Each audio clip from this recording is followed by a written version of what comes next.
What's down with y'all? Right quick, right quick. This what I want to do today. Let's play the blame game. I know so many of y'all probably looking like, man, what is you talking about, the blame game?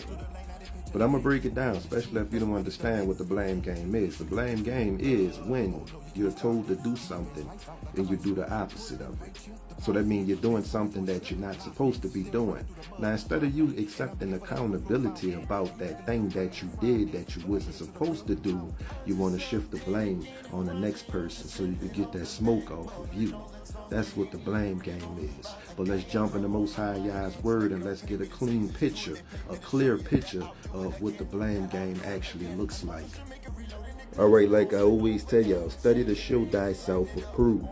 Get in the Most High Yah's word. All right, we're going to start right here, though. This is Genesis chapter 3. Let's start with the first verse and work our way down. All right, verse 1, it says, Now the serpent was more subtle than any beast of the field which Yahuwah Elohim had made.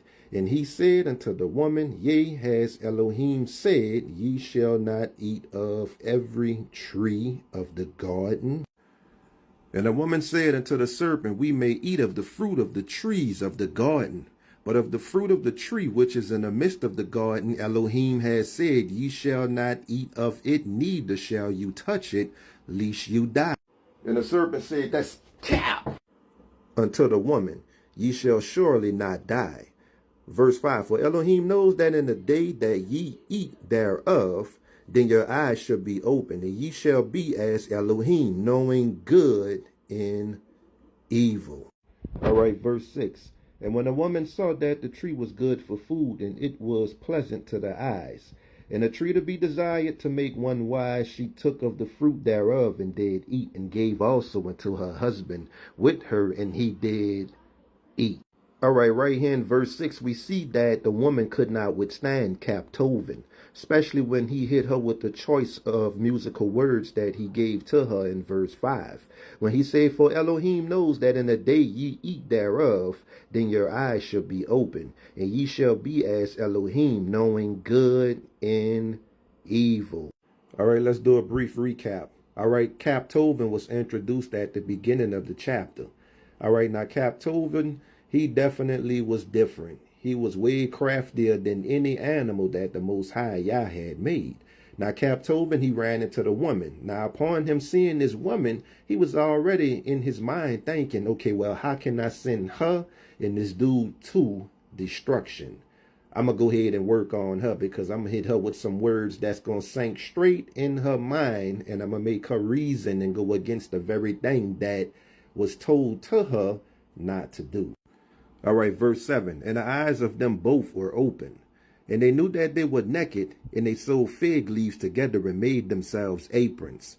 All right, so when did their eyes become open? Did they come open when Eve ate, or it happened when Adam ate? All right, verse 8, And they heard the voice of Yahuwah Elohim walking in the garden in the cool of the day. And the man and his woman hid themselves from the presence of Yahuwah Elohim amongst the trees of the garden. All right, verse 9. And Yahuwah Elohim called unto Adam and said unto him, Where are you?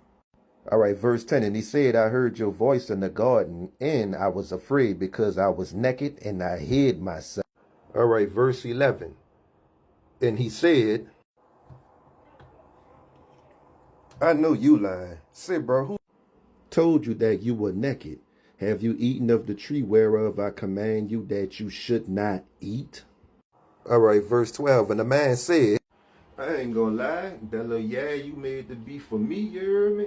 She the one getting me off the tree, so I just with the All right, verse 13. And Yahuwah Elohim said unto the woman, What is this that you have done? And the woman said, The serpent beguiled me, and I did eat. All right, verse 14.